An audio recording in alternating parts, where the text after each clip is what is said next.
Hey, what's going on, guys? Today we're going to learn how to make some French fries, the world's most favorite finger food. Now before you start, you want to make sure you have all your supplies laid out beforehand.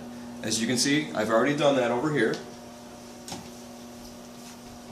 We've got our pot, we've got our potato, we've got the Crisco, we've got ketchup, salt and pepper, and a colander. Now what you want to do next is you want to get a potato that's nice, big, and juicy, as I have right here. You want to rinse it off, which I've already done. Then you want to cut it in half. After you cut it in half, you want to take the potato, put the sides you cut facing in the upwards position, lay them in the pan right next to each other, just like this. And then after you do that, you want to come over to the sink, and you want to fill the pan until it just barely covers the tops of the potatoes. And the next step is you just want to come over to the stovetop. And what you do next is you want to keep it on a medium high, and that ensures that the potato doesn't get too mushy inside, because you want to keep that nice crispiness that the potato has inside. After the potatoes have cooked for approximately 10 minutes, you want to make sure that they're tender, but they're not too tender, because remember, we're making French fries here. Yep, they still got just a little bit of crispiness to them, which is what we want. Now you want to make sure that your stovetop oven is turned off. And what we're going to do next is you want to drain the water out of the potatoes.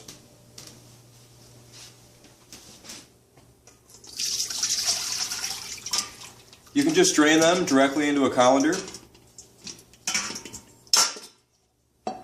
And if you want to speed the process up along, you can just drain them with some cool water, which will cool them off a little bit faster, but it's not completely necessary, and you just want to let them cool down for about 10 minutes or so to maintain the crispiness.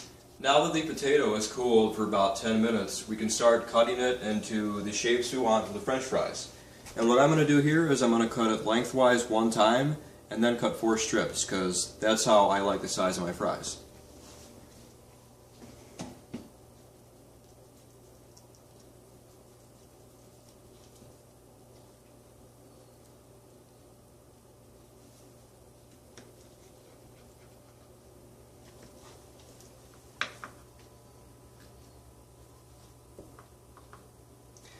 Now after you cut your potato, we want to use this bag of flour right here.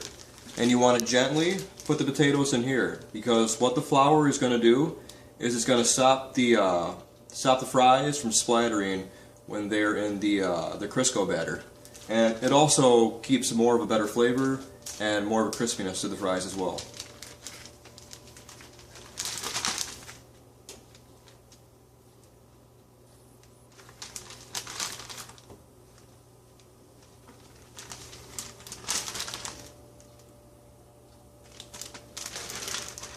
After the fries are in the flour, you just want to shake them around to ensure they're properly coated.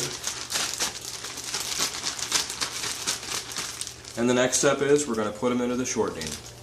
Now that our fries are properly coated with flour, the next step is using the shortening to cook the fries. You want to make sure that the stovetop is set to about 6 or 7, or whatever your stovetop is, which would probably be a medium-high for most people. And we want to take some shortening and fill the bottom of the pan until it just barely covers where the tops of the fries are going to be.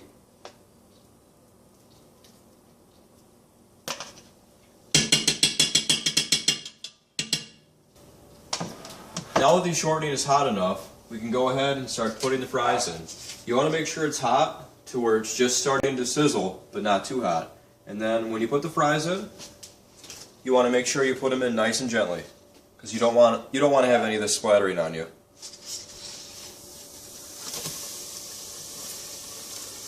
Now after you dump them in here, you want to make sure you stir them until they're a nice golden brown. Now that the fries are golden brown, you want to first off shut your stove off, and then you want to scoop the fries out of here, making sure they're drained before you put them on the plate, or mostly drained.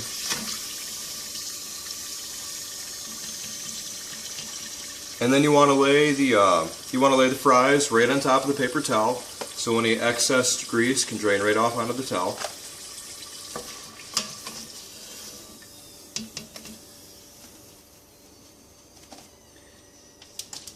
And next you want to use your salt and pepper. You just sprinkle a little bit on because it sticks the best at this point. And after that, you have some fries that are ready to go. Ketchup, mustard, barbecue sauce, whatever you want. Go ahead and put them on.